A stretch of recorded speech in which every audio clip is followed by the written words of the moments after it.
you know.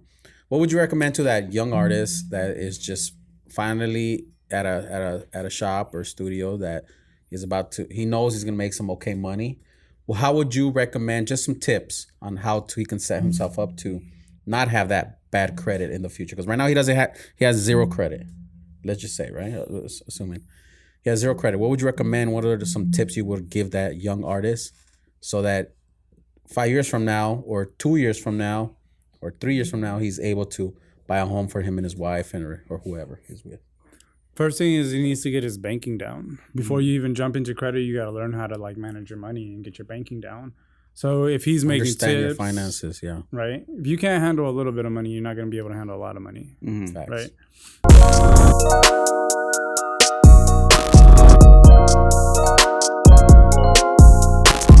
Hey, what's up, guys? Welcome back to the IQ Project. We're right here with my co-host Rickytatt Yo. and our interviewer Diego Marlos, right? Yep, Diego Marlos, that's me. I got that right. Yes, sir. So today we got an interesting topic. It's about credit, not credit repair, credit just in general within business, your life. Money. Mr. Marlos right here. That's his business, right? Do you want to? What's your business again? Yeah, it's MBM Credit Solutions. Okay, cool. And we focus on credit, business consulting, money management. Where are you based out of?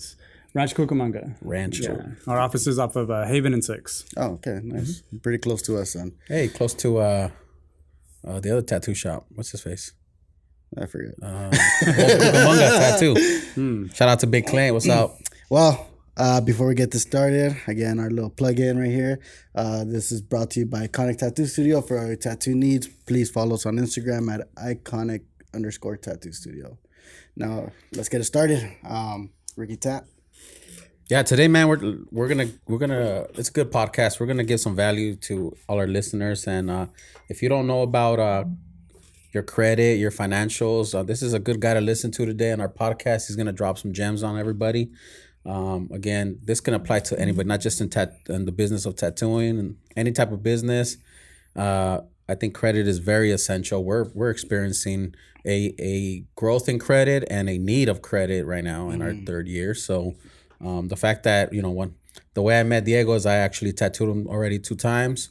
We did a big piece on him, on his thigh. How's that tattoo, by the way? Oh, man. It hurt. Yeah? But it's I know it's going to look really, really well when it's all nice and healed up, man. Yeah, so total 2 days, 16 hours. We got to know each other, and then he started telling me about his business. And I just got a light bulb and say, man, you'd be a good guy to bring into the podcast, because IQ Project is all about knowledge, right? And it's knowledge about business, knowledge about tattooing, and knowledge about just anything that can help towards that. And money is a big factor. So it's one of those topics that a lot of people don't think it's important, especially it wasn't really taught in school, right? It's something you kind of learn by yourself or from a family member, but it's never taught right.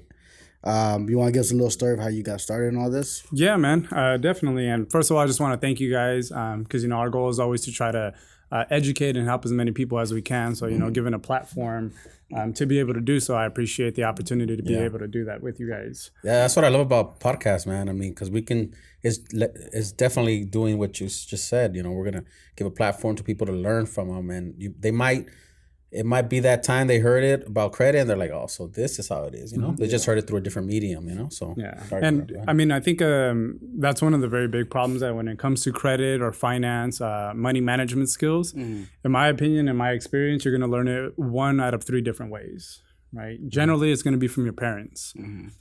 But, as my dad says, lo que hace el mico hace el mono, or monkey see, monkey do. Yeah. Right? And a lot of the times, that's not always the best example to be able to follow. And personally speaking from experience, I'm not even first generation. I wasn't born here, right? So when you're not born in this country and you don't know how the banks and how finance and all that stuff works, you may be 1 step behind, right?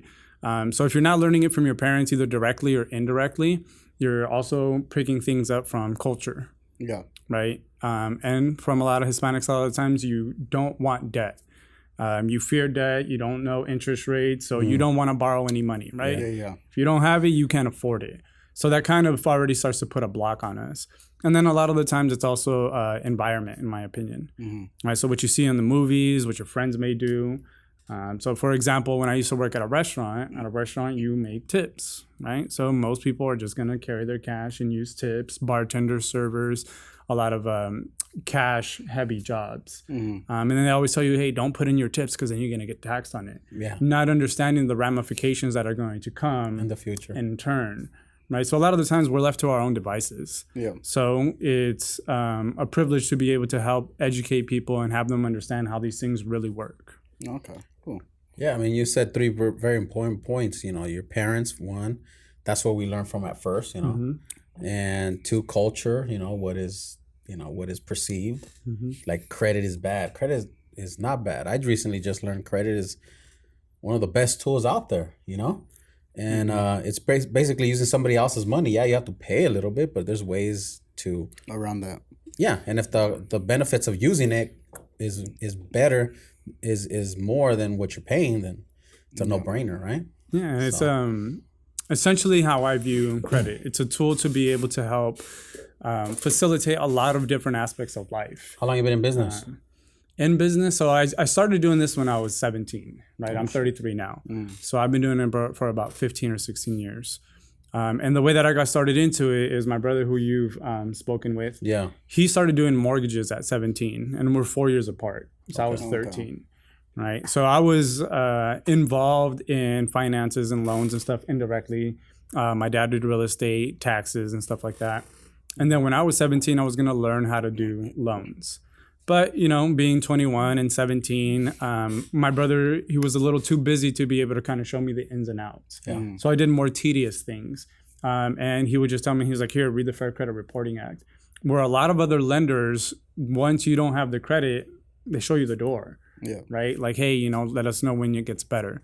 So he didn't want to leave that opportunity on the table, and he wanted to be able to help as many people as possible. So it's like, what do we need to figure out to be able to help more people? So I started reading the Fair Credit Reporting Act. There was somebody in the office who had worked in collections. And then I learned how to remove negative information from people's credit that way. Can you simplify? What is the Fair Credit Reporting Act? I don't understand what that is. Yeah, so the Fair Credit Reporting Act is basically like the law that talks about credit, the reporting, what can it report, rules. Correct, gotcha. Right? The time frames.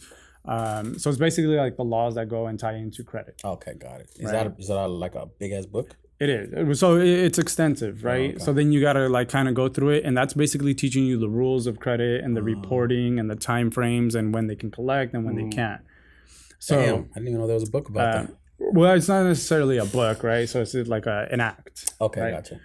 So at the same time, the way that I look at it as credit is it's kind of like a game, right? And all games are a lot easier played when you know the rules. Yep. Okay. But credit doesn't just tie into the Fair Credit Reporting Act. It ties into money and how all these things are looked at. So throughout that time, I would help my brother or other lenders that I know and kind of help them establish their credit. And within that time frame, I worked for a couple of different banks. I worked for Bank of America. I was at Wells Fargo. And at Wells Fargo, I was a personal banker and a business specialist for 5 years. Okay. So then that's how I started to understand how money works, how banking works, which is a little bit different than removing negative information from people's credit. Right. So as I learned, I started to see trends, right? How come Ricky got approved, but he didn't? When you guys have similar income, similar FICO scores, and everything should say that both of you guys get approved, but he did and you didn't. Yeah. So then I would do my research and I would talk to the back office, and I just wanted to fill myself up with as much information to be able to get you to get approved. And the reason you didn't get approved is just because of what you said you were going to use the money for, right? Okay. And then you not understanding that makes you look like a high risk. Yeah. So all of those things I started to implement and learn through the business side, through what I've known from taxes, from my dad, finance on the loan side, credit, money, banking. And then I kind of formulated a financial roadmap for all of my clients to kind of follow, to be able to help them understand the basics of credit, loans, things like that. So they don't be scared to use it, basically. Yeah. So that they understand how to use it. Okay. Right? Because we fear what we don't know. Yeah. Right? And there's a lot of the times you don't know what you don't know. Yeah. Right? Because of the intricacies and everything that goes along with credit. It's very complex. So did you just learn this all by just working throughout and figuring it out, or did you go to school for this as well? No, I mean, I've gone to school. I wouldn't say I went to school. I've gone to school, but these are life skills that are taught to you, Okay. right? Or that you have to learn. So just like you said, you don't learn this in high school. You don't learn it in college. There isn't a money class. There's finance classes and things like that. But it's a life skill that we're forced to learn at the age of 18. Yeah. So applying the things that I have learned through the different avenues that I've been fortunate enough to be able to take part in is kind of how I paved the roadmap that I do for my clients now. Okay. You basically learned it through the hard knocks, just Yeah. day in, day out, dealing with clients, trying to figure it out, and just kind of being on the moment, right? Correct. Yeah, because I mean, I've never heard of a credit teaching school. You know what I mean? So, yeah, I mean, I think that's the best way to learn. To be honest, working in the actual business, you know. So credit. Let's talk about credit. I mean, you obviously been in it for many years. Can credit? So what is credit, man? What is? Like, we're talking about that before we turn on the cameras, but give us your definition of what is credit so people can understand. I like to look at credit as borrowed money, right? Borrowed money. So when you're going to buy a house, you're going to borrow $400,000, $500,000. When you're going to borrow money or you're going to have a car loan, you're going to borrow $20,000, $30,000. A credit card, it's borrowed money. So your credit is basically like your financial scorecard, which is used to determine by creditors and by lenders, more than anything, risk and probability. Risking that they're not going to get their money back. So the biggest part of anybody's credit at 35% is your payment history, right? So if I said, hey, Ricky, let me borrow $20,000, you want to know whether you're going to get your money back. So you're going to ask him, hey, has Dale ever borrowed money? And then you're going to ask him and her to determine the risk of not getting it back. And that's determined by your payment history. So that's the biggest at 35%, right? Okay. So this also kind of ties into like a myth of credit. So like, what is something that you guys have been told about credit? When should you use it? Only in emergencies. Right? Yeah, I've heard that before. Well, I mean, obviously now I know, but I used to hear that. Yeah. Right. Or when you're going to buy something big, furniture, appliances, things like that. Yeah. So Curacao. correct, right? For real. So Best Buy. when Shout out to people Best are Buy. Got my exactly iPad there. right, so different places, but Yeah. at the same time, if that's the state of mind and the frame that we have, that you're only supposed to use credit during emergencies or when you're going to buy big things, those things come too few and far between. So you're not building So you're payment not history. building. So would you trust me if I said, hey, Ricky, let me borrow $40,000? And then you asked everybody and you everybody's just like, all shoulders? Like, I don't know, dude. And you Does might he have pay the back? financials to pay it. You just don't have that backing of people backing you up saying, yeah, I Exactly. can vouch for him. Interesting. So you're saying is people should be using more of the credit card more often than 100%. not often. Okay. And you should use it early, but you just have to learn how to manage it and learn how to use it, right? Yeah. And see, going back, as you're saying this, I'm thinking back when I was 18, man. I went to apply. You know, you want to start credit. Where do you start credit? I went to a Macy's because I used to buy my shirts there, my white tees, you know, and I used to wear my white tees, the Stafford's, you know. So I would go to Macy's and I would buy my Stafford shirts there because they were nice and thick. So I went and applied for a credit card, you know, and I got $300. I was like, And then hell you get yeah. 25% off if you apply for this credit Yes, card. yeah. But you know, so I was like, I need to establish my credit. So I went and I got $300 worth. So I bought some shirts. But I would only make the minimum payment. You know, and looking back now, I see that was wrong. You know what I mean? Right? Not necessarily that it was wrong, but maybe there's a different way of being able to do things, right? And that also ties into the second biggest part of credit, which is your balances, right? So when you're talking about credit and your debt, 30% of your overall score is your utilization of available credit to you. Yeah. But they were talking specifically about credit cards, not loans. So like, let's simplify. If you owe $1,000, if you have $1,000 credit line, right? How much should you be using out of that $1,000 So that'll depend. in one credit card? Right. So that'll depend though, right? So again, the balances again are specific to credit cards. That affects your credit on a month-to-month basis. How much you owe on your credit cards, not your loans. And this is used to determine probability. Because I'm asking you to let me borrow money. Not only do you want to determine risk, you want to determine probability of me paying late. Right. The more I owe, the more likely it is for me to be late. Right. So for utilization, if you want excellent credit, it's less than 10% at any given time. for good credit is less than 30%. Damn, I gotta make that payment real quick. And fair credit 25% right now. is 49 or less. Now, this is not to be confused with, again, we're going to use round numbers. Closer? Say it, bro. Yeah, go ahead. So you have to use, let's say, like round numbers. So if it's $1,000, Huh? Extend it. all right. Yeah? Okay. Right. So again, the utilization, and people think, well, if I have $1,000 credit card and Diego said I can only use less than 10%, I can only use $90. Mm-hmm. No, not necessarily. It's $90 at a time, right? Because you can use $90, make a payment, and then it goes back down. Yeah. Because what a lot of people will do, and this is something that I learned my first day at the bank, right? Guy with the 735 FICO score. I remember exactly what he looked like. And I knew credit. I knew how to remove things from credit reports and things like that. But he got declined for a credit card with the 730 FICO score. And then so I called the back office and I'm like, hey, I'm new here. Yeah. And I saw that he got declined. And they're like, oh, you can go to a credit application status and you can look. And then I looked and they're like, all right, later. And I'm like, hold on. Like, I want to look at what the reason is. And it said, You dug deeper. I always, right? Okay, cool. Information. Because, well, in my opinion, it's not knowledge is power, it's action is power. You could know, but if you're not doing anything with it, doesn't matter. Yeah. And this is when Wells Fargo was heavily dependent on sales for your bonus compensation. Okay. Right? So, boy's trying to get a bonus. Yeah. So how do I turn this around? So then it said revolving balances on accounts are too high. So then I'm like, oh, your balances are too high. He's like, oh, well, just tell him I'll pay him off at the end of the month.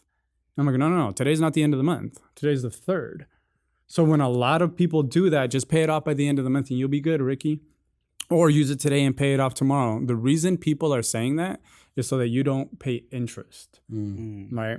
Which, number one, I ask people all the time, how long would you let me borrow money when you only got your money back and nothing in return?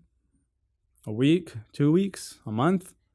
So you would let me borrow money, but then after a while, you're like, dude, this isn't benefiting me. Yeah. I'm not getting anything in return. Yeah. So even though your credit might be good, banks care about money.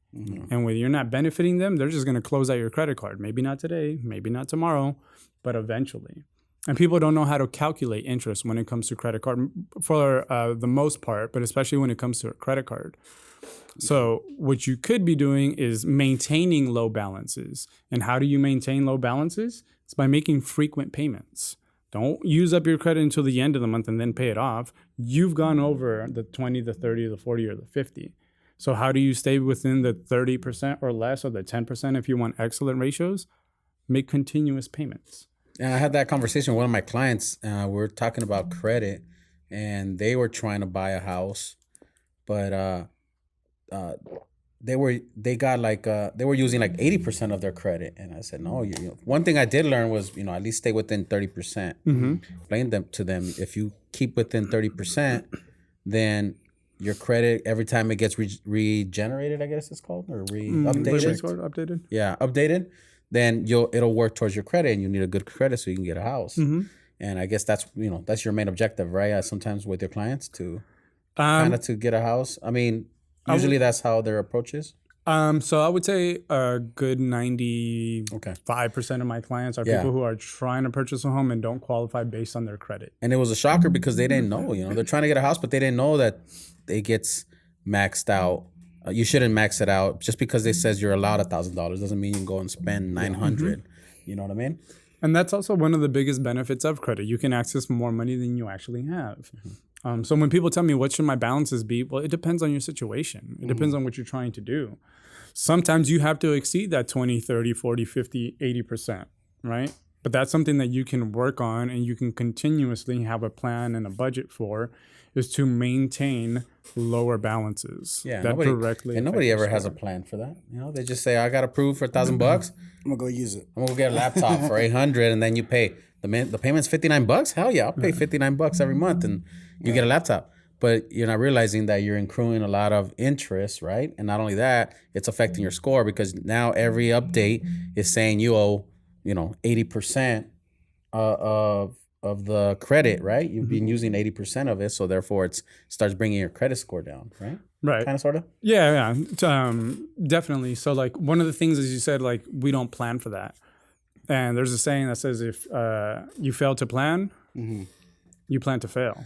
It's because nobody was ever teaching us, plan your credit, but your it's money history. Nobody, correct. We don't think about that. We just think we don't, but we should, right? Right. Because exactly. the way that I look at it is, as we were talking last time, it's like your wife, right? So she's a trainer. She's in the fitness industry. Yeah. So can you just decide to get skinny or lose weight and not have a plan? No, You can't. No. You have to have a plan. Correct. And I look at getting into financial shape as like we're getting into physical shape. And when you're getting into physical shape, 80% of your success is what? Diet. Your diet. So it's the same thing. And when it comes to credit, when it comes to finances, 80% of your success, in my opinion, is going to be what your would be the budget. reps? You're saying if I getting feel like into it's one of those things, those topics that a lot of people don't think about it or even think more how to use it until they need it, right? Yeah. True. So, Yeah, that's very true. That's, in my opinion, the plan is Yeah. your budget. And it's just like a diet. What's your budget? You got to be aware of what comes in and what goes out. But would you guys agree that most people are concerned about how much money they make? yeah. Yes. That's like most everybody. I'll ask like, hey, how much did you make last month? Oh, well, Diego, you know what? I worked overtime and then, I had my Christmas bonus. I made $4,200. Okay, cool. You know how much you made last year? Oh, yeah. With everything included, bonus and overtime, I made $52,000. Okay. How much have you spent in the last 7 days? And most people's We don't know. Exactly. right? Their income is pretty static, which means it doesn't change. It's pretty much like this.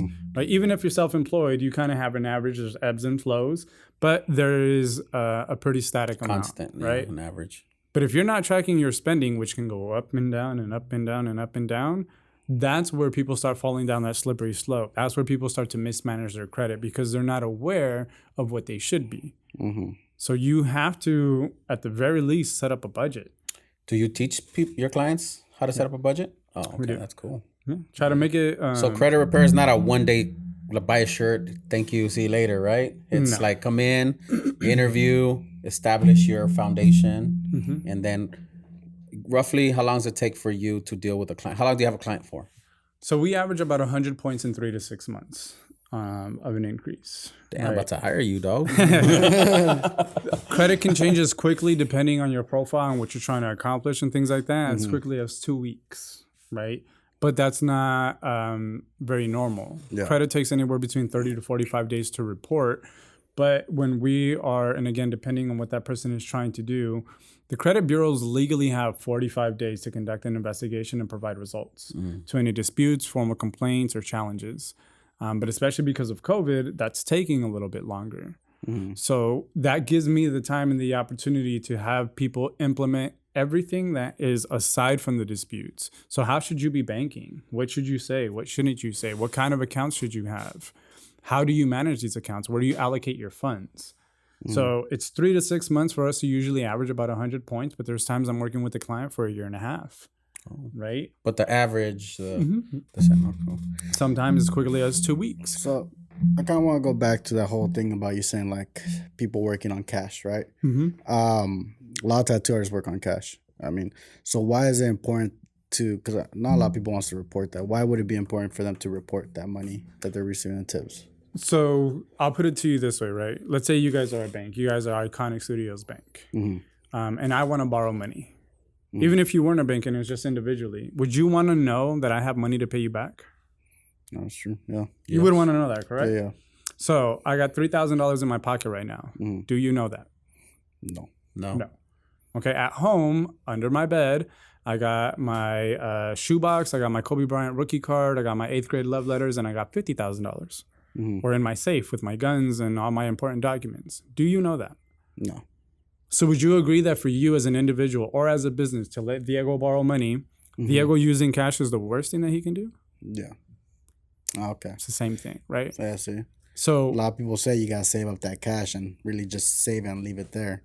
But I guess that's not the case, right? right. Yeah. And then when it comes to cash and we're talking about somebody who is self-employed, you have to pay taxes for the money that you make, right? That's how taxes work. And when you're self-employed, you get taxed a lot more than you would as a W-2. Yeah. So what do most people do who make good money? I don't want to pay the taxes on it, so I'm going to say I made a lot less. Yeah. or I'm going to write off a lot of different things, right? But the thing is that they don't understand is that when you're writing certain things off, now what you're saying is, yeah, I make $100,000, but I wrote off 20 grand worth of stuff. Yeah. So now you only make 80. Exactly. So in order to make 100, I need 20. So I don't make 100, I make 80. So for example, this happens a lot in the logistics, right? Trucking companies. Truckers make good money. Let's say they make 300,000. They don't want to pay the taxes on 300,000. So what do? They say they make 30. So now when you want to go buy a house, you can afford a house of someone who makes $30,000. Okay. So it'll depend again on what your goals are, because if you want to purchase a home, let's say maybe you have to amend your taxes, or for the 2 years that it is required for the home purchase, sometimes 3, you're going to bite the bullet. But that doesn't necessarily mean that you need to pay all that money at once, because you can set up a payment plan with the IRS. And that's another thing that most people think. Once you get taxed with IRS, you owe that lump sum. Yeah. See, we found that out when we started talking to our bookkeeper about same thing. She's all like, "Oh, you could just do a payment plan." Yeah. Shout out to Prominence. Yeah. Right? And this is the thing that hey, what's up? it kind of ties into your psychology, your upbringing, right? Yeah. Because what do most people not want? Debt. Yeah. So they say, "Oh, I don't want that monkey on my back. I don't want to owe anybody, especially Uncle Sam. So like, here, take all my money." Yeah. But then if you're a business owner, as you guys know, it takes money to make money. So if I owed you money and I said, here's all the money, dude, I don't want to owe anybody, then I'm asked out. Then I can't do anything. But if I were to tell you, hey, you know what? Here you go, dude. Here's some of that.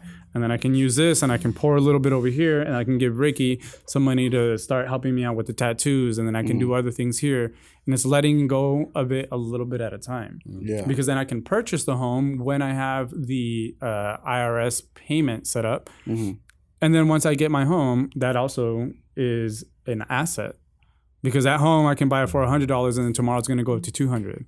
So then I have equity and I can withdraw that and grow my business and then use some of that money from the house to pay off my taxes and leverage it. So what if you do bite the bullet, you said, right, for 2 years, and you start paying Uncle Sam and everything. After those 2 years and you get your home, can you go back to only paying or writing off again and doing like only $30,000? So again, that depends on you and your goals and what you're trying to accomplish. You also want to talk to your tax advisor, right? You want to talk to your CPA. It depends on what tax bracket you're in. What are you doing? What do you do for a living? Yeah. Are you a business owner? Can you use that money to flip it and turn it and grow your business? Are you just an individual who has a W-2 job? So it definitely is going to take some legwork that you have to figure out what it is that your goals are. I got a good perspective on that since I've been thinking about that too, because our bookkeeper did tell us it depends what you want to do in the future. Therefore, you have to plan for it, like you said, right? So if you go bite the bullet for 2 years because you want to purchase a home, right? And so you report everything, and then after 2 years, okay, everything looks good. You qualify for X amount of money for a house, right? You get the house. And then you say, okay, in the next 2 years, I don't really want to purchase anything big, so I can start reducing my quote unquote, income that I do. But again, that's kind of telling you, in my perspective, that's kind of telling you like, I'm going to stop growing. Do you get me? So maybe the idea is not, it's the idea is that you always got to be growing. You always got to be growing, showing growth. But if you mentally, financially tell yourself like, I'm going to grow less financially because I don't have a plan of a major purchase, then you're kind of telling yourself, I'm not going to grow financially, kind of. Does that make any sense? Yeah. It kind of says it on paper like that, but I just So you're speaking more of a mental thing. Yeah, it's more yourself. of a mindset. Just keep growing and pay to play. You know what I mean? There'll be investments that you could do. That's the biggest quote I ever heard, or the best quote I ever heard. You got pay to play. Yeah, I've heard it, and it's true. Because think about it, man. If we want to, grow to want to buy a big $1 million warehouse, and we say as tattoo artists, we only make, $50,000 a year, they're going to be like, get the fuck out of here, It makes it more difficult, but also you can kind of learn on the things that you can write off. Yeah. Because there are certain things that you can write off that don't cut into your income. It's not saying like, in order for me to make money, I need this or that, right? So like there's certain write-offs, like let's say your property taxes, or if you're a business owner, well, then you have a lot of write-offs, but you want to do the right ones. Yeah. And we have a good bookkeeper that tells us that. Yeah. But So like, for example, your salary. right? That's a business expense. The business pays for that. So that can be a write-off. What if you want to start contributing to your employees' 401ks or their insurances? There are certain things that you can write off that aren't going to necessarily be tied into that's what you need to make money. And then you can have, again, pay Uncle Sam as little as possible to be able to make sure that what you are paying for is also benefiting you at the same time. Yeah. So it's not always kind of like dumb it down and like just don't shoot for anything. It's just like, all right, what do I got to do? Like, what I'm going to start giving him insurance, right? So then that comes as a cost for me as a business owner, but then that becomes a write-off because I'm paying for his insurance. So then it's just like, okay, cool. Now I don't get taxed on that amount of money or whatever it may be. So you really have to have a plan of what it is that you're trying to accomplish, whether it's a business that you're starting or whether it's personal, you're trying to buy a car, home, warehouse, or have your first credit card. You got to make sure you have a plan. So speaking about that, okay, so you're in the business of, fixing the monster when it's already out of control, right? Like fixing the credit monster, kind of, sort of. Just using different words. It's scary. Yeah. Well, what would you recommend? Okay, and we like to relate this to tattooing because our industry is tattooing. What would you recommend to that young artist that is just finally at a shop or studio that is he knows he's gonna make some okay money? Well, how would you recommend just some tips on how he can set himself up to not have that bad credit in the future? Because right now he has zero credit. Let's just say, right? Assuming he has zero credit. What would you recommend? What are some tips you would give that young artist so that 5 years from now or 2 years from now or 3 years from now, he's able to buy a home for him and his wife or whoever he's with? First thing is he needs to get his banking down. Before you even jump into credit, you got to learn how to manage your money and get your banking down. So if he's making Understand tips, your finances, right? If you can't handle a little bit of money, you're not going to be able to handle a lot of money, right? So the first thing that he needs to understand is that banking is he or she needs to understand is that banking is very important, and banks are probably going to be the first place to lend you money. So you get paid in tips, you get paid in cash. It doesn't stay in your pocket. It doesn't go under your bed. It doesn't go in your safe. It goes into your bank accounts, right? And you want to have as many products as you can at the bank because that is how the bank now pays out compensation for their employees. Not based on sales anymore. Now it's based on service, customer experience. So Ricky, you went to the bank today to make a deposit. How long was the wait? Was there somebody there to greet you? Did they do things right the first time? How likely are you to recommend somebody else to us? So then once you start getting those surveys, you can use that as leverage. So they give surveys to the people who have more products. So you want to get your banking in order and you want to keep in your account, talking about budget, in your checking account as little as possible. Not as much as possible? As possible, right? So what about the savings? That's where you keep your money, right? And it's not to get rich because the interest that they're paying on it is less than 1%. It's 0.01%. But the money that's in your the money that's in your checking account, though. Interesting. I didn't know that. Okay. What happens when you use your debit card? Where does that money come from? Checkings. So you should never use your debit card. Not only should you not use cash, you should never use your debit card. Bro, I'm on that right now, and I'll tell you a funny story. But go ahead, I'll tell you a story right now. So in your checking account, you want to have enough for your budget. And for me, I try to make it as simple as possible. There's 4 things, and again, budget is needs versus wants. Right? I need clothes, I want Jordans. Right? I need food, I want Starbucks. But there's 4 things that most of us can't get away from. You need a place to live, so your rent or your mortgage. You gotta have enough to cover that. Now, we don't live in New York. There's not that much public transportation out here like in other cities. So your car payment. You legally need ride, Escalade. Whichever one you want, right? You legally need to have insurance. It doesn't need to be survival, but you need to have insurance. And then you have bills. Once you figure that out, you should know that those first 3 things do not change. They are fixed amounts. So what can you do to make sure that your payment history, which is the biggest part of your credit, never gets tarnished? Set up automatic payments. Okay. So, but when you do automatic payments and I owe you money, you want to come to my house to pick it up? Or would you prefer I send it to you? Send it. On that day, automatically. I prefer that my clients do bill pay, which is a service that the bank offers, which is free, makes them money, but it's free to you. And then you send it 5 days before it's actually due. to make sure that you're never ever late. I don't know if a lot of people think like this, but I hated to put it in automatic bill pay, especially my rent or whatever, because my worry was like, fuck, what if I don't have it? And then they pull it out and then I get overcharged. See? So then that's a mindset problem, right? So where do you change their mindset at? I need to make sure I got that money in the account. Yeah, now, what if I don't have it? It's just now you know how much you need to have in there. And now you know how much you need to work to have in that account. Mm-hmm. Now, the bills are going to fluctuate, right? Depends on how much air conditioning you're using. I listen to music when I take a shower. So if it's 3 or 4 good songs, maybe I'm in there a little bit longer. If it's 2, it's less. So because the bills are going to fluctuate, I put a little bit of a cushion there. Gotcha. And then that's it. And then I learned to live off of that. And then the rest I start putting into my savings.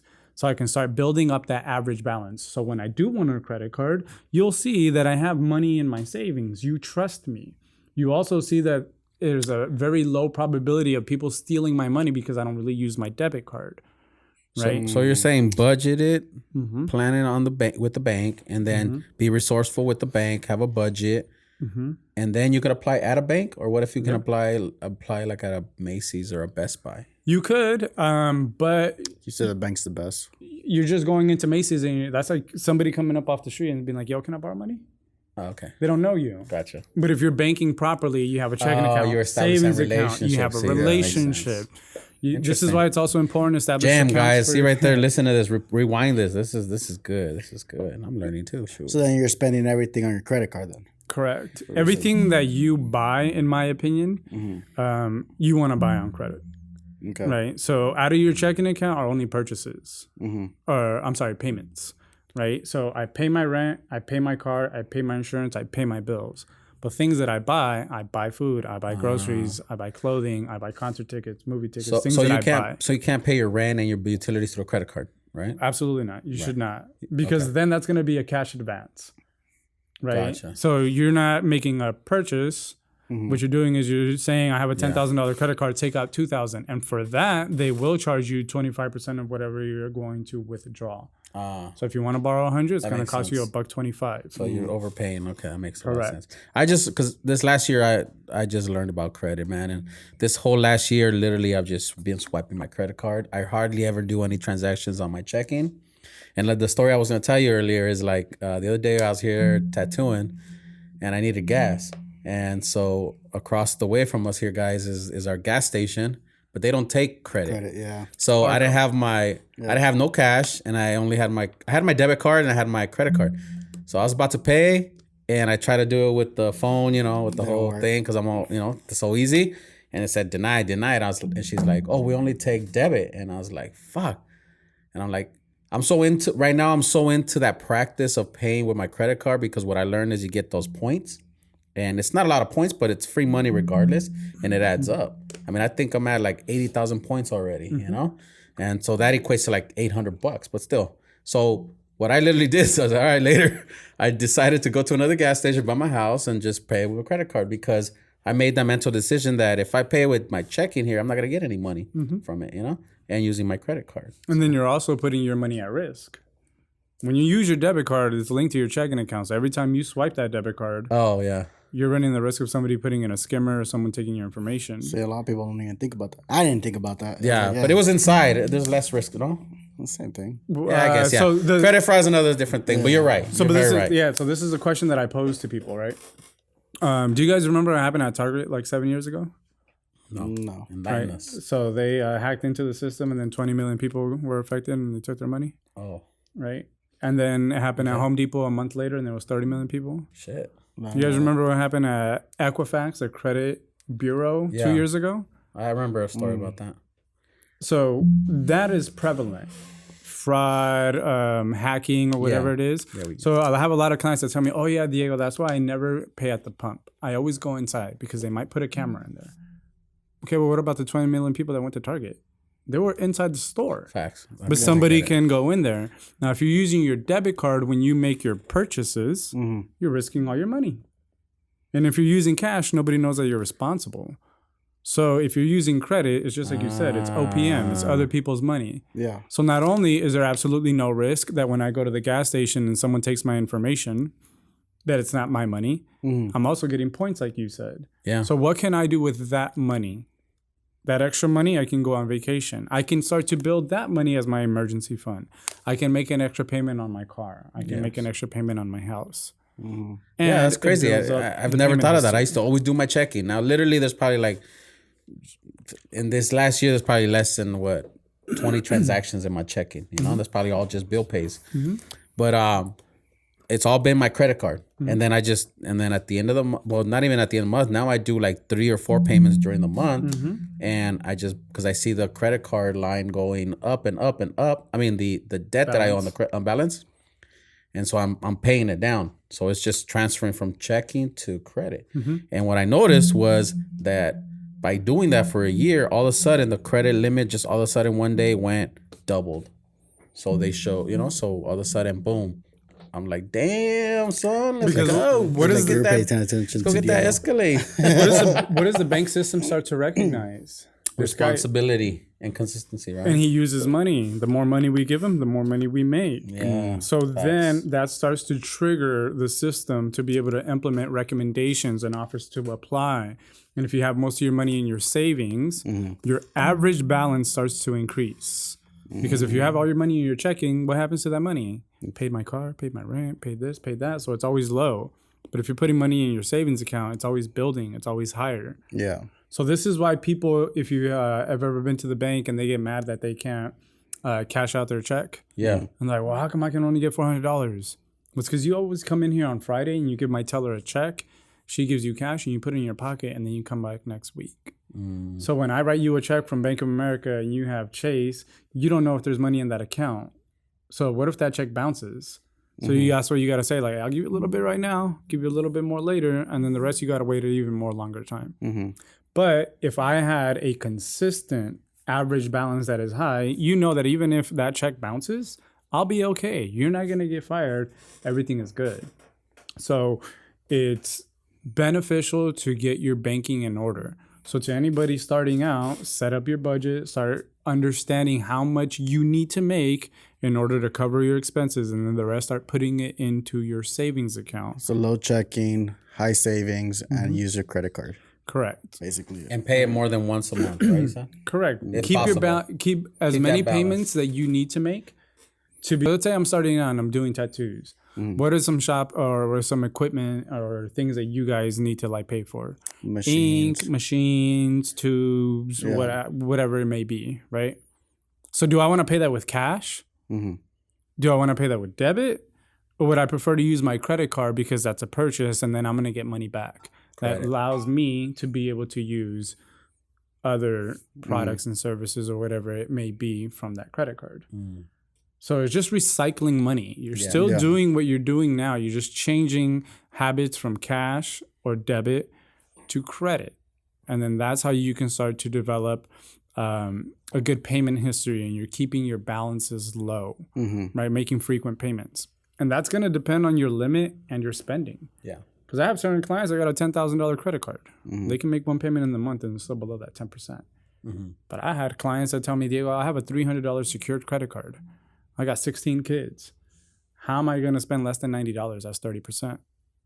And I got to tell them, well, you're not going to like this, but I need you to grab your 4 favorite kids first and then go to McDonald's. Yeah. And then you're going to spend $40 and then you're going to go home. You're going to make a payment. You're going to wait 3 to 4 days for it to actually hit your account. And then you grab second string. And then you take them to McDonald's.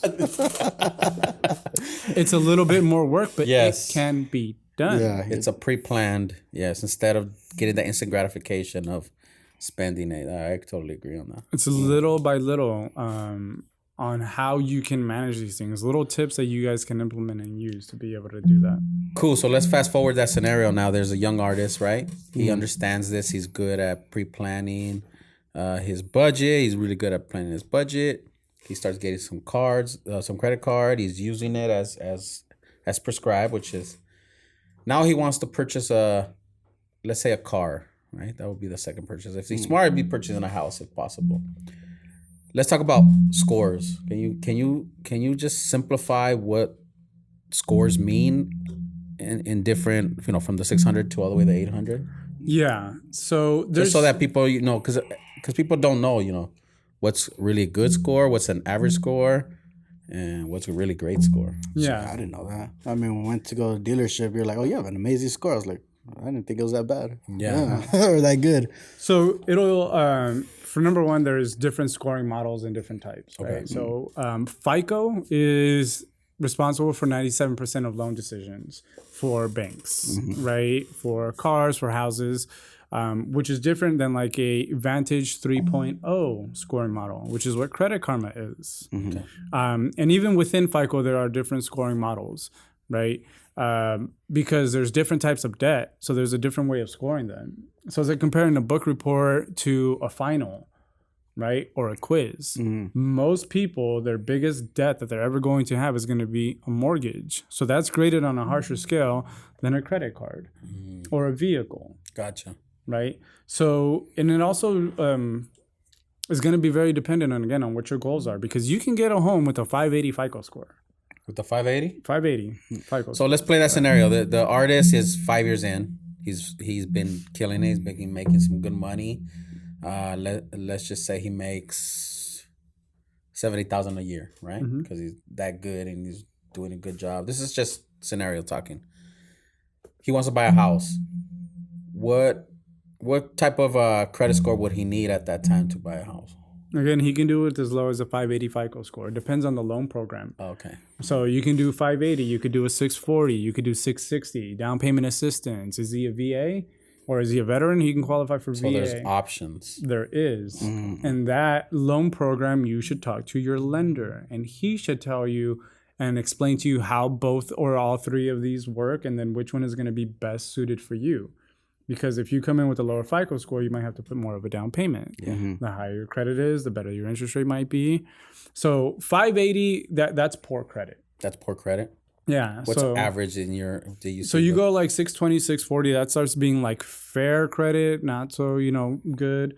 680, you start getting into like good. 730, it's excellent. 730 and above. You're right. So this is what I tell people. I have a lot of clients that tell me, "Dude, I want to get to that 800. I want to get to that 800." And I'm like, "Okay, man. Like that's more of an ego thing." Yeah, in my it's opinion, really ego thing, right? Because anything above a 680, as far as banking is concerned, you're lendable. Okay. Right? You might not get like the best interest rate, but you got a 680 and above, and your balances are cool and stuff You're like gonna that. get something out of it. You're lendable. We will let you borrow money, right? And again, depending on the credit cards, like 630 to 660, 670, that's fair. 680 and above, you're lendable. Once you're above 730, you're considered like tier 1 credit. Right? Is there a difference between a 730 guy and an 800 as far as what options they get? Or I mean, I'll give you an example. Right? So when I went to go get my motorcycle, again, balances equate for 30% of your overall score. My mom doesn't like to tell me when she uses my credit card sometimes. So my balances were a little bit off, right? So my credit when I went to go get my motorcycle was at a 767. 767. Right? And one of my friends who has probably the best credit I've ever seen, he had like an 837. So he's like 60 points more than I am, right? And I was just like, yo, Drew, why don't you get one too? And I was like, he'll get us a better price. He's like, nah, my wife won't let me. And I was like, it's better to ask for forgiveness, not permission. And then he's just like, man, well, let's see. He's like, let's see what they say or whatever, right? So what do you think they offered him different than me? The assumption is that he got a better interest rate than yours. It would be, but it wasn't. No. Because when I was looking, they're like, oh, we're having a sale on Suzuki's. And I was like, what's the sale? And they're like, 0.5% for qualified buyers. And I was like, what's a qualified buyer? Anything above a 680. And I was like, well, let's see, right? So 0.5% is the interest rate that I got on mine. And him? The exact same thing. So it doesn't, okay, so that's the ego thing. Again, a 760, that is person with tier 1 credit. They're getting the best of the best. What do you think they're going to give them a motorcycle for 0%? Yeah. Which sometimes they can kind of do, especially with cars. And the reason they can do that is because they bought this car for $2 and they're going to sell it to you for 10, so they can afford not to make money on the financing, right? But And for the most they part, probably didn't sell that car that much, so they want to get rid of it. That's what I've learned. right? Too. Or That's different things that's like why that. they offer 0%. But he has a 60-point increase more than I do. Yeah. And he gets the exact same thing. But a lot of people, I want that 800. I want that 800. The ego. Yeah. So you say that. So what about going back to like tattoo artists and everything? they are contractors, right? So most of them open LLCs, C corps, S corps, and all that. Does that either benefit or take away from them increasing their credit, or is it the same thing for the business credit and everything? How do you see it? So with their business, so there's a difference between like what they're doing for a living and like their credit, right? Your income or what you do for a living doesn't have to do with your credit. Doesn't matter what I do. I just got to maintain certain parts of it. It's not like I'm going to have better credit if I'm self-employed or not. But when you are a business owner, there's a difference between someone who's a sole proprietor, where that's just me, the individual, right? I, Diego Merlos, have a social security number. And if I'm sole prop, and depending on what you're doing, let's say I wanted to do a trucking business, I can put Diego Merlos Trucking, and I don't got to do anything else. But then there comes a lot of liability with that. Because if something happens, you can take my personal and my business. But when you start to get into like an LLC, which is a limited liability company, I'm Diego Merlos, the individual. This is Diego Merlos Credit. And this has its own EIN, which is an employee identification number. So like its own social. It's social for the business, and then I have my personal one. So they're completely separate things. If something happens on the personal side and Ricky wants to sue me, he can take all my personal stuff. He cannot touch my business. If somebody sues my business, they can only take my business. They can't take anything on the personal side. And then again, when it comes into corporation, there's an S corp and then a C corp. Most small corporations are going to be an S corp. And there's a difference between the taxation. The C corp has double taxation. The S corp doesn't. It's what's known as like a pass-through corporation. And again, that's something that you want to talk to your CPA about, because there's a difference between the shareholders and however you're going to set that up. But even to start an LLC, a lot of people think it's very difficult. You just have to have your articles of incorporation, which dictate I, Diego Merlos, own 100% of this business. You own this much, or whatever it may be. You publish it in the newspaper, and then you're pretty much good to go, man. Yeah, that's one of the things that it's one of those what's the word? Myths that it's really hard and time intensive to get. Just Google a few things. LLC, corporation. It doesn't take much, guys. It's really easy. Just go to somebody that you trust, especially like your tax preparer, and they should know. Shout out to hey, she guided us through ours, and it was really easy. You just pay a certain. I think it was like $1,500 or something like that. And, well, the reason why I brought it up is because a lot of tattooers, a lot of like self-employers don't really know they have to do that, or they should do that to help them out in the long run, right? Most tattoo artists ain't doing that. Yeah, they're not. They're not making their entity into a business. But what I was saying is that, damn, I lost my point. So like the LLCs, the businesses, somebody like starting out and trying to do, like, should they do it on their own accord, or is that what you're asking? Yeah. Should you recommend that, especially like if you're trying to build credit? Should you build your business credit first, or should you build your personal credit? So you almost have to do your personal credit first, right? Because in order for you to get business credit, you have to have what's known as a personal guarantor. Now, there are certain ways that you can kind of get around that. But at the same time, who's going to let somebody borrow money for the business when you don't have good personal finances? So it's better to make sure that you have your personal credit. And one of the things that I always suggest to people is, it doesn't matter what you do. It doesn't matter if you cut hair out of your garage, or if you are a tattoo artist, or if you're a trucker. You need to separate your personal and your business. Because I noticed, again, when I was at the bank, a lot of people, or even when I was a server, right? A lot of people pay with their business card. And then they are commingling their expenses and their income. So it's just like, how am I, Diego Merlos, as an individual, going to know how much I really make if every time I go out to eat with my friends, I'm like, oh, business expense. And then I put it on my business debit card. Or if I'm buying my groceries with my business debit card. That doesn't have anything to do with my business. That doesn't give me an actual depiction of what the cost of my business is, what my overhead, my cash flow, what I need. You're cheating yourself in a way. Correct. Or I'm going to purchase a lot of stuff for my business on the personal side. Like, am I going to go buy printer paper and then go buy envelopes and stamps on my personal side for my business? No. You have to make sure you are separating the two at the very least, so you can actually have a depiction of how much you're really making. And we've been learning that in the last 3 years that we've been officially incorporated, Sometimes we didn't have the credit card and we would just use the personal, but then that's that requires discipline, having always your cards and be able to identify. Sometimes we go out to eat, me and him, and we talk about the shop, so we charge it on the card.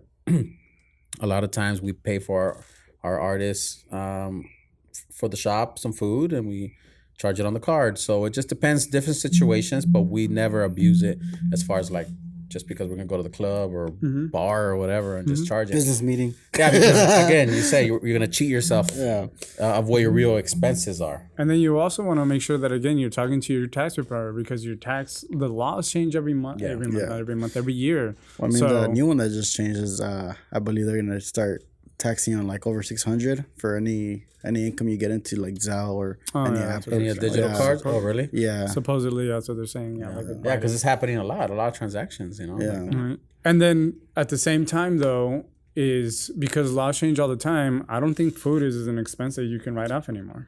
Talk to your tax guy.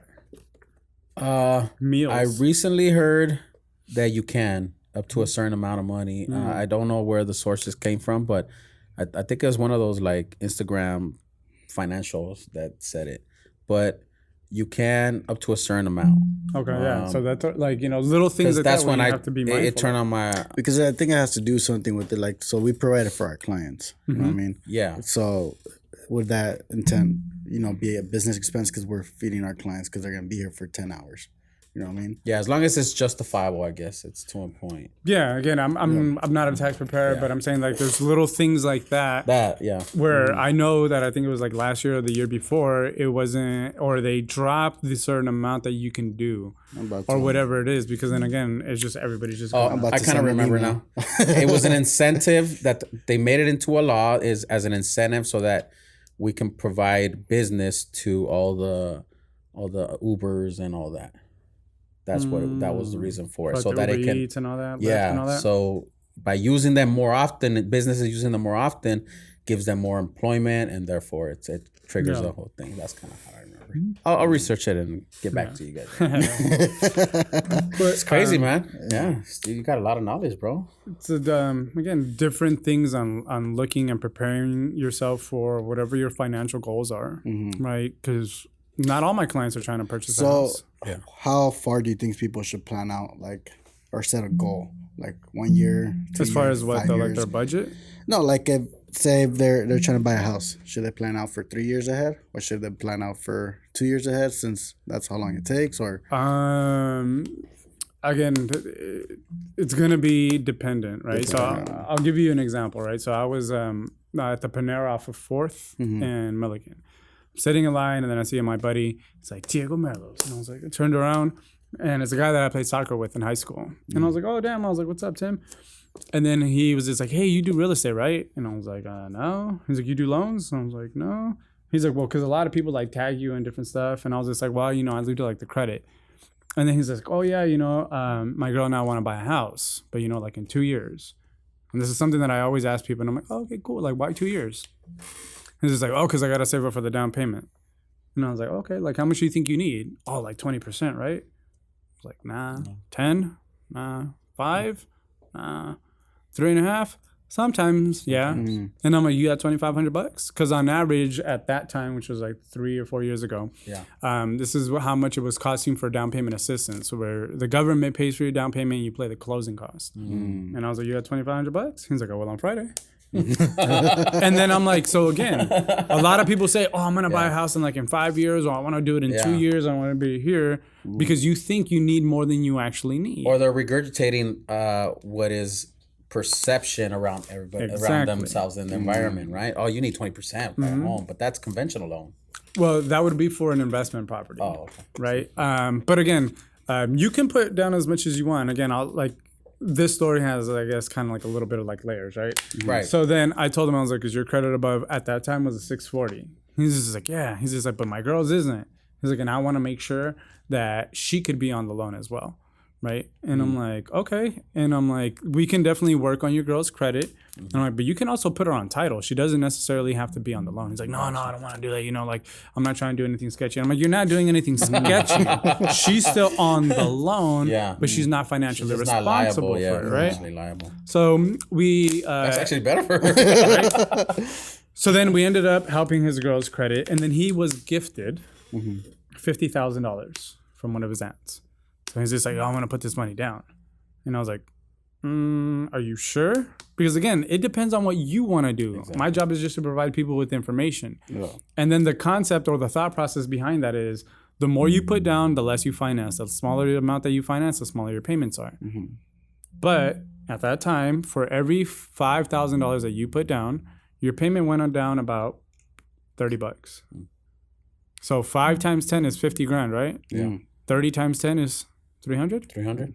So he took 50 grand out of his pocket so that his payment can go down $300. Yeah. Doesn't seem financial. Does that make sense? No. Yeah. For some people, right? I don't think so. And then again, he also put his girl on that loan to where I would have suggested you make enough to afford this house on your own. So why don't you use down payment assistance and then you get that house? And then your girl can also get down payment assistance because she doesn't have a home. She's a first-time home buyer. She can also do that. And then with the $50,000 that you guys have, you can put down as an investment property, and that'll be the 20% down for your investment property. You got a house, I got a house, and then we use that 50 grand. And then let's say he and his girl live in the house that he qualified for. They rent out the other one, and they rent out the other one. Interesting. Or whatever it may be. Yeah, see? Right? But again, I want to finance less money. I want to put down a bigger down payment. It depends. Not to say that he's wrong. So when people tell me like, how long should I prepare for? I don't know, dude. It took my friend, he thought it was going to be 2 years and then it ended up being 4 months. And then investment property, you could probably pay in rent. You can charge more in rent, which offsets that 300 that he would have. It'll depend. I mean, we're in California. Yeah. You're pretty much if he finds a good deal, right? But the thing is, you should still do that because if you're not making money on a monthly basis as far as rental income is concerned, you're probably building up money on equity. Because as long as you may even have to come out of pocket. I'm going to charge you guys $1,500 to rent out my house, and my mortgage is $1,700, so I'm responsible for $200, right? But at the end of the year, while you guys are helping me pay my rent, or in 2 years, that house that I got for $100,000 is now worth $250. Yeah. So now I can have $150,000 that I can withdraw with the refi cash out, buy another property, and then repeat that process. See, those are things I didn't even know that. Yeah. We're learning as we go. Yeah. There has to be a part 2 here, man. No, that's good. You know all the, I guess what you're trying to say is, you know a lot of avenues to take when at a certain situation where we, not knowing the industry, we just think there's only like 2 or 3 avenues. Again, it's what we learn from our parents and from people around us, like you said. You know. Yeah, man. It's Oh, definitely. I'm gonna hit you up when I'm gonna have to do a financial decision like that. But like, Diego.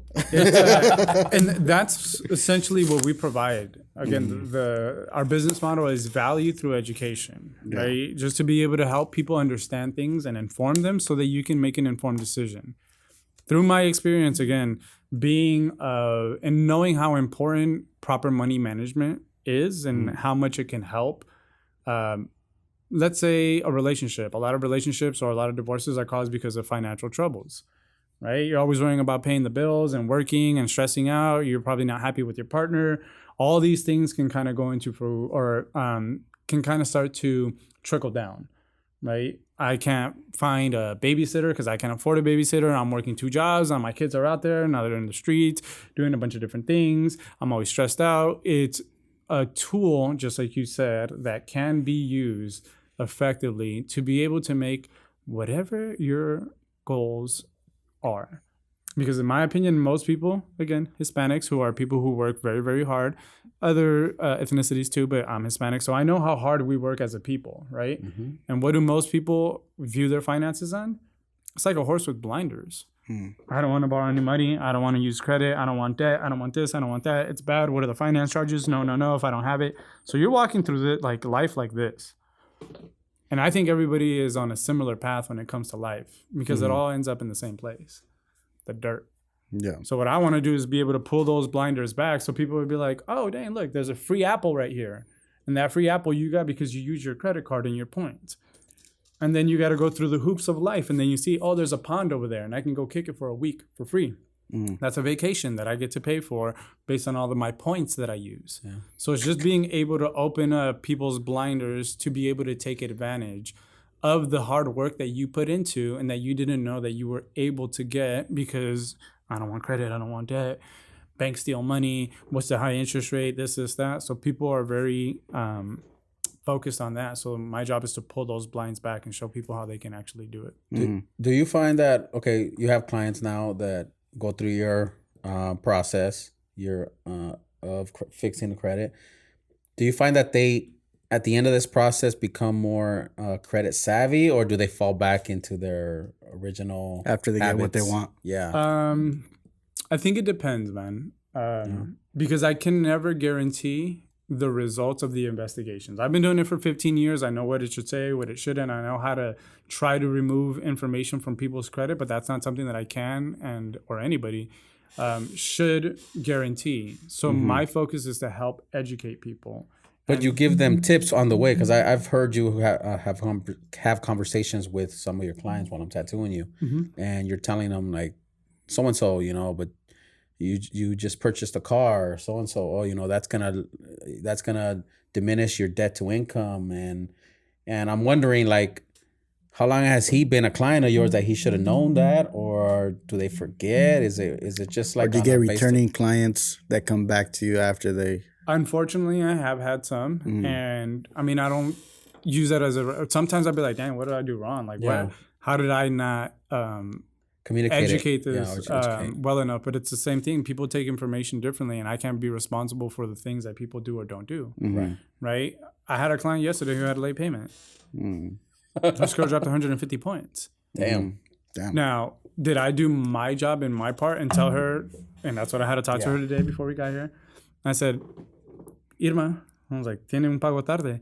No, es porque, and I'm like, okay, and I understand, and things happen, and I'm like, but at the same time, and I'm like, when we met, I told you to set up automatic payments through bill pay 5 days before they were due. And every time that I talk to you, I send you a progress report every 45 days, and it has the 7 steps. Do this, this, this, this. Don't do this, don't do that. So I can lead a horse to water, but I can never make it drink. I was going to say that analogy. It just goes down with everything. Right? Yeah. And I'm sure your wife knows, right? Yeah. With the we're in fitness thing. Can you make your client skinny? I can be there with them. I can tell them this is how many push-ups you need to do. This is what you need to eat. This is what you need to do. And I can, and that's what we try to do, to help guide them through that roadmap. But I can't make people do anything. And like you said earlier, I guess they make it a priority when they need something. After they don't need it, then it's just like, it just goes. Yeah. Yeah, man. So, I mean, we do sometimes get repeat clients, and it's not to say that everybody who has bad credit is irresponsible. Just, I got to pay my stuff on time. It's very complex. And at the same time, if you have bad credit, it's not necessarily a reflection of how responsible you are. Because what if I got laid off? Yeah. What if my mom got sick? What if I couldn't pay the bills? Excuse me. So it's a lot of different factors that go into it. And we're always there to try to help people get to where they need to be and accomplish those financial goals. Damn, well said. And I guess what I'm gathering from this too is it has to be a part of your lifestyle too. Credit management, financial management has to be part of your lifestyle. And before, like me personally, I would never make it into a lifestyle of knowing my credit, knowing my financials, being more responsible, using my credit card. I didn't know that until recently. You don't want to look at it. You're like, fuck. Yeah. Now I check my bank statements every day. Just to know that. I already know at the top of my head what my numbers are. I know where my percentage is because I have goals in mind. I have bigger goals, so I have to be financially responsible and be on tune with that, because then I won't be able to do those bigger goals. So you say Credit Karma is not a good place to check your credit? Where would be a good place? I wouldn't say that it's not a good place. You're just getting information from different places, right? So there's 3 credit bureaus: Equifax, TransUnion, and Experian. Credit Karma only shows you 2. What about Chase? Their Chase credit. So, but this is, again, Chase credit card. What is it giving you, and what is it basing it off of? Your credit card. Right. It's not going to be the same thing when you go get a home. That makes sense. When you go get a credit card. That makes sense, because the other day I applied for a car loan through Schools First, and my credit was way different than what Chase says, Right. Different loans, different types of debt. So Credit Karma is cool because it's free, right? And you can track and monitor it. But also remember that Credit Karma is a platform. So people will tell me, oh, dude, like Credit Karma's offering me a credit card. Yeah, it's because people pay for ad space. That doesn't mean you're going to get approved. Yeah. It's just people paying for ad space. So how do you test your responsibility of credit every year, then what would you recommend? Getting somebody So like you can or- get like myannualcreditreport.com. That's a government funded website. And then it'll give you a full report on all 3 of the bureaus, which you should do once a year to make sure that everything is accurate and correct. Because That's true. 80% of people in the United States have something inaccurate on their credit. I'm gonna do it. Now, that could be something simple like they misspelled my name. But what if they got my credit card limit wrong? What if it's $1,000 when I first got it, and then they bumped it up to $5,000? But then on my report, it still says $1,000. So when I'm at $1,000 out of $1,000, I'm at 100% according to them, when I'm really only at 20%. Does that happen a lot? Yes. Oh, damn. Right? So your limit, so you can check it on myannualcreditreport.com to make sure that everything is accurate, but it's not going to give you scores. It's just going to give you information. You can also use a credit monitoring subscription, right? Because it'll also protect you against identity theft, and you can track and monitor it. Like what, like Credit Lock or something like that? Like Yeah, we use, personally, we use Identity IQ. There's IQ. Privacy Guard. There's different. I was actually just looking into Identity Q. I was thinking I about lost it too. my shit. Really? Yeah. And that's Well, actually, that's that day I met you. That's when you helped me out because I had just lost my social security card and all that was stolen. And So again, the scores that you see on Identity IQ, will they be reflective of that of a mortgage report? Sometimes they're pretty close. Sometimes they're off by 100 points, right? So it'll depend, but you definitely want to make sure that you're taking a look, especially if you have a financial decision that you need to make beforehand. You don't want to go to the dealership, think you're all crimson and clover, and then you get there and it doesn't happen. Right. And that would happen a lot at the bank, right? So technically, we're not supposed to discourage somebody from applying at the bank. But when somebody come in and be like, hey, I want to buy a house. Okay. Well, I know about loans because my brother did loans for a really long time. So I would have pre-screened them. Well, okay, so like how much did you make? You know how much your debts are. So I would like try to like calculate like debt to income ratio, just like a bunch of different things just so I can be like, you may want to kind of take, Again, we're not supposed to discourage them, but I don't want people running their credit for no apparent reason. So I'd ask people like, hey, how's your credit? Oh, it's at a 700. I'm like, okay, according to who? Credit Karma. I'd be like, just so you know, Credit Karma has been off by upwards of 100 points sometimes. Like, oh, no. I thought it was kind of close, so at least it has a So this is the thing, right? We run a 700 FICO score, and then they got a 580. So it's like, oh, damn. And then the next person comes in, and I'm like, how's your credit? Oh, I got a 680. And then I tell them, like, oh, well, let's just find out. And then I run it, and their 680 is actually a 750. Can you give us a little bit more information about, I mean, those are all good points, but about the hard pulls and soft pulls? Is that even important to know as far as a beginning? Yeah. So when it comes to inquiries, so again, what makes up your credit score? The biggest part is your payment history at 35%. Then you have your utilization at 30%. And then you have the length of credit at 15%. And then 10 and 10 for new credit, which is essentially inquiries. And then types of credit. Because you can't have just credit cards because those function differently than loans. So for a healthy mixture of credit, 1 loan, 3 credit cards at any given time. Right, so either your car and 3 credit cards, house 3 credit cards, whatever it may be. When you said lengthy, does it mean like you have a balance on that card and it's like throughout you keep it open for long term, or do you mean just like you have 0 balance on that card but you still have it open? So length means how long you've had credit open. Okay. Right. So and that's an average age. So I'm 33. Let's say I've had credit since I was 18. That's 15 years, right? I have 1 credit card. If I apply today and get another credit card, that 15 years is going to go to 7.5 because now you got to divide 15 years into 2 credit cards. Really? That I just got. It's an average age, right? So length, again, is 15% of the score, but you're talking about new credit, which is inquiries. Yeah.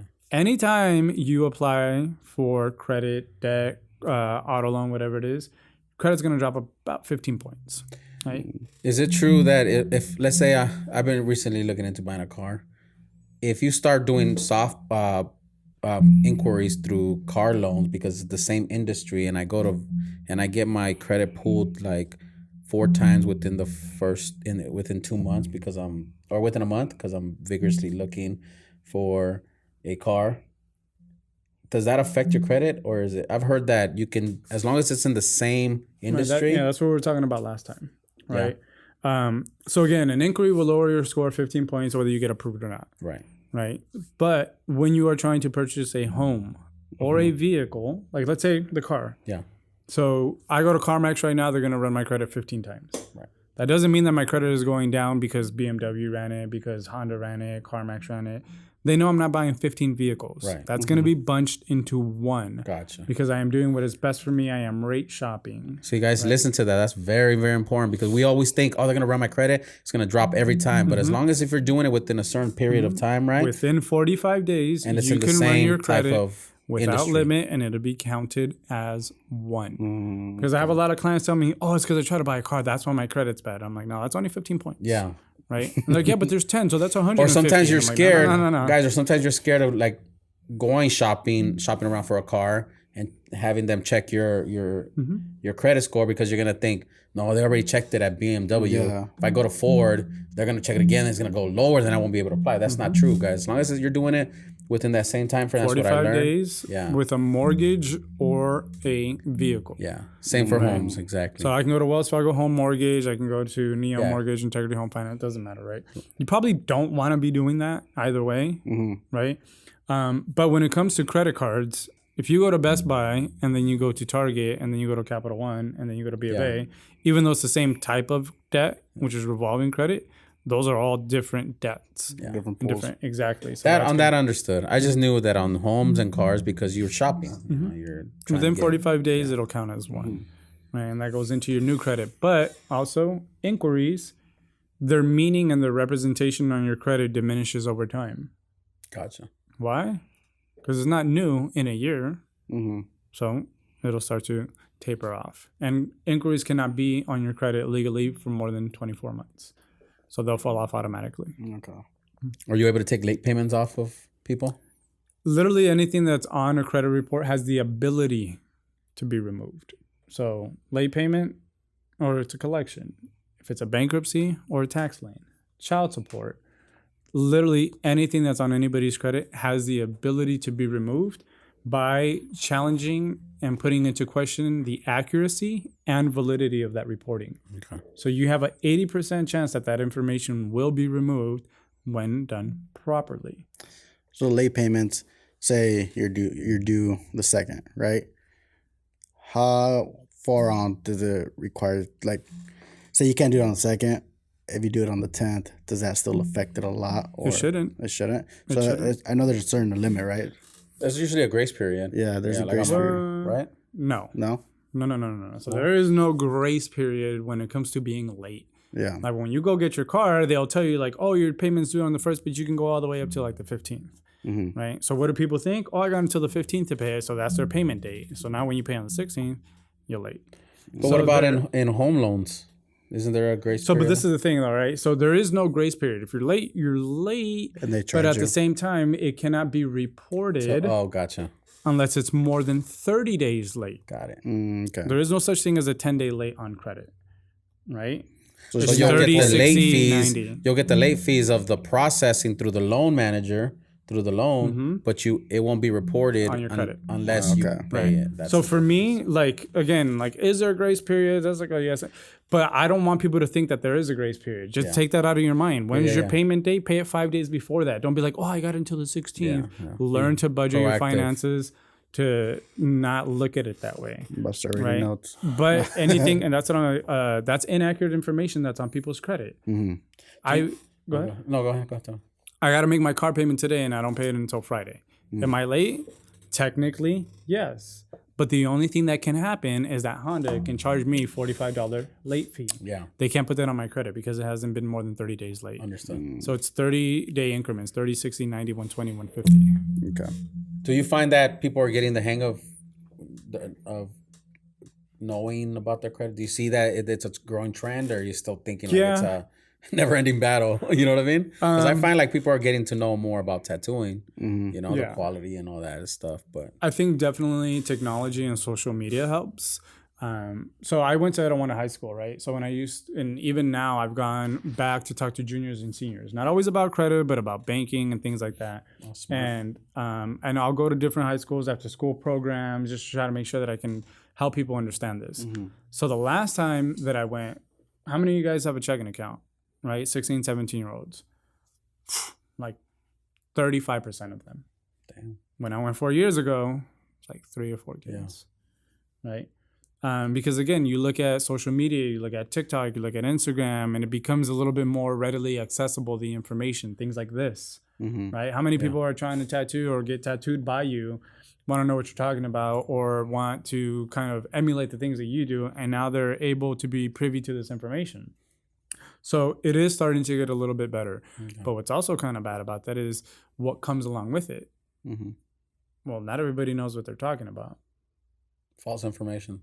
Not necessarily false information. I mean, technically it is, yeah, but it's misguided information, right? Or I see even people who are financially intelligent, and then they're portraying a message, and I'm like, not everybody is a $50 million a year person like you are. You are given information that's too general and it's specific. That's why I keep on saying it depends. It depends. Yeah, it depends. Because people are saying a lot of things that think it's not, one shoe doesn't fit all. Yeah. Right. So it'll depend. So I mean, it is getting better, but you know, I mean, I know there's a guy, I can't remember his name, but I know there's a guy that's out there saying that you shouldn't get any debt at all. That's Dave Ramsey. Is that Dave Ramsey? Oh, Dave Ramsey, yeah. Yeah. He's like, no debt, you should pay everything cash. Pay everything cash. If you can't pay it, I recently heard it. And again, but that's his approach. Yeah. Exactly. That's his approach. I've taken things from Dave Ramsey, right? The snowball method on how to effectively pay credit. That's his opinion. That's how he likes to do it. Yeah. On the other hand, like Grant Cardone, he says debt is how he made his money. He used other people's.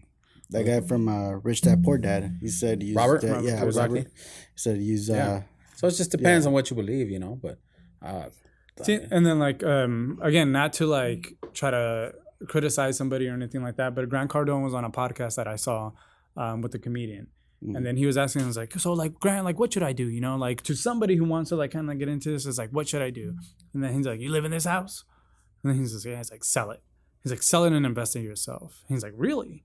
He's like, yeah. He's like, you know, he says that buying a home is the stupidest thing that anybody should ever do. He said, houses were built for banks. Yeah. And it's like, wait, you know, banks existed before houses, right?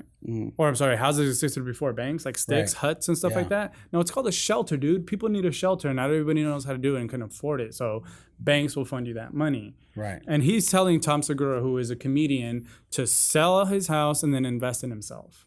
Well, he's a stand-up comedian. He's somebody who can do that. But what if I'm a UPS worker? Yeah. And then I'm looking and I got a house, and then Grant Cardone says, what should you do? Sell your house. Cool. I'm going to sell my house and then I'm going to invest in myself. I work for UPS. How is that going to help me? Yeah. I am not an entrepreneur. I'm not self-employed. I don't have the same skill set that Tom Segura has. I don't make the money that he has. Different situations. Completely different situation. But if you're watching your mom's house, or if you're watching that podcast and you hear Grant Cardone say, sell your house, and you're impressionable and you don't really know how these things work, so it's like, hold on, man. Yeah. Again, not to say that he's wrong. No. It's just different. He's talking to a different type of demographic. Yeah. Different stuff, different strokes for different folks. And I guess your challenge is, like you said, it's with all this information now with TikTok and all that. You have to break through noise. You know, there's a lot of misguided information. So you have to break through there. So at the same time, there's more information. There's more barriers you have to go through, because other people are hearing different influencers or whatnot, and or different financial people. Yeah, like, another example I can give you is a girl that I went to. She actually used to work with me at the bank, right? So we helped her out with her credit. She got her condo. She got a car. We were even help her to get financing for like her furniture and everything. And I was doing just like a follow-up call. And I'm like, hey, what's up? Just wanted to check in. She's just like, hey, Diego, like, don't worry. I know my balances are really high right now. She's like, but I'm about to get my bonus. She's like, and I'm about to pay everything off. Like, don't worry. I'm following all your recommendations. Like, trust me, I got this. And I'm like, okay, I've been paying attention though.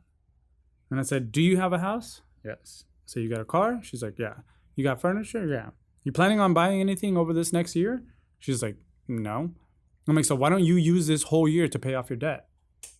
Instead of, oh, I got my bonus money and I don't want debt. So like, Diego, you told me to pay off my balances. Here's all my money.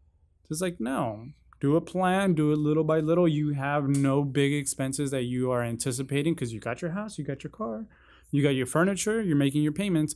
Don't feel the need to absolutely just be debt free and liquidate all of your money. Just being like, here, I don't want to owe anybody. Use that year to pay it off, because you never know when you may or may not have an emergency. So different for everybody. Yeah. That's a lot of information. There's a lot of good information, though. But see, you said a lot of things that a lot of people are probably going to be like, oh, man. I never thought about it like that. Yeah. I learned some stuff, so. I hope so, man. It's to be able to kind of have a different perspective on how things can or should be done. And that's cool. That's cool what you just said, that you go to high schools. I mean, you're nipping it in the bud, you're trying to nip it in the bud before the problem even starts. You're trying to educate people, and that's the reason why a lot of Americans are in debt. Mm-hmm. You know, they don't teach know. us in school. Huh? They don't teach us in high they school. don't teach You know what I us. mean? I've been fortunate enough to be able to know the things that I do and hopefully be able to make it understandable and help people, again, whatever financial goals you may have, whether it's a home, whether it's your first credit card, getting into an apartment, whatever it is, school, want to get into school. So, So if people want to know a little bit more in depth and more tailored towards their situation, how can they get a hold of you? What is the best way if they're watching this? This will probably come out like in a couple weeks, maybe. Yeah. Yeah. Where can they reach you for more information? On Instagram at mbmcreditsolutions.com or MBM Credit Solutions. We also have the website, mbmcreditsolutions.com. Phone number is 909-295-6263. Everybody, we'll put that on the link below. We provide everybody with a complimentary analysis. Okay. Right? A breakdown. They just have to pay for the monitoring subscription so that we can view the credit report and create the analysis. Is that expensive? It's $24.99. No. Right? So you pay the subscription. Sacrifice some Starbucks for a week, you know? Right? And then we'll show you like, hey, look, this is how credit works. This is what's affecting you at this time. And then we provide everybody with 7 complimentary recommendations before they make the decision of moving forward with our services. And then depending on what they need or what they're trying to do, again, not everybody's trying to purchase a house and not everybody has bad credit that I got to fix. Some people it's just a financial roadmap. Some people it's business consulting. Some people are doing different things. So we want to make sure that we can provide them with value and information so that they can in then turn make an informed decision. And then we can come together with a roadmap to help them accomplish and reach their financial goals. Yeah, man. That's good. That's awesome, bro. I might have to do that myself. Sign us up. Got you. Yeah, man. Is there anything else you want to tell our viewers? I mean, credit. Get tattooed by Ricky. Yeah, thank you. And everybody here is, again, I just wanted to thank you guys for having me on. And again, just how we kind of got into talking about this, you know, as we were shooting and spitballing ideas for the tattoo, which is amazing, by the way. Once it heals up, I'll take off my pants and show everybody. But at the same time, it's really dope that you guys are trying to provide this platform to help educate you guys as fellow tattoo artists. Bringing value. Yeah, man, just continuing to bring value. So again, I thank you guys for the opportunity and, Well, thank you for coming. Yeah, no, touching on that, like, man, it's hard. It's not easy to do this podcast thing. We have to bring up content all the time, but it actually makes sense that if we have clients that have some knowledge that we don't, to interview them, you know what I mean? Yeah. Sometimes it's not as important to interview somebody that's just an influencer, but someone that's has more practical knowledge, you know?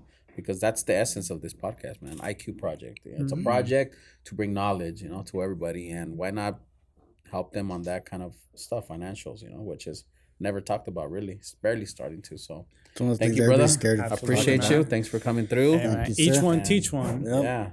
You want to close it up for us real quick? All right, guys. Thank you. Hopefully you guys got a lot of knowledge like this on this. Episode. Let me do that one again. Cut this off. All right, guys. Thank you for watching. Hopefully, you guys got a lot. You want me to do it? You want me to close it? Yeah. Close it over. Close it over. Hey, guys. This is Diego with MBM Credit Solutions. Thank you so much for watching. We hope you guys got a lot of value. If you guys have any questions, always make sure that you guys ask Ricky. Reach out to us. We appreciate your time for watching. You guys have a good night.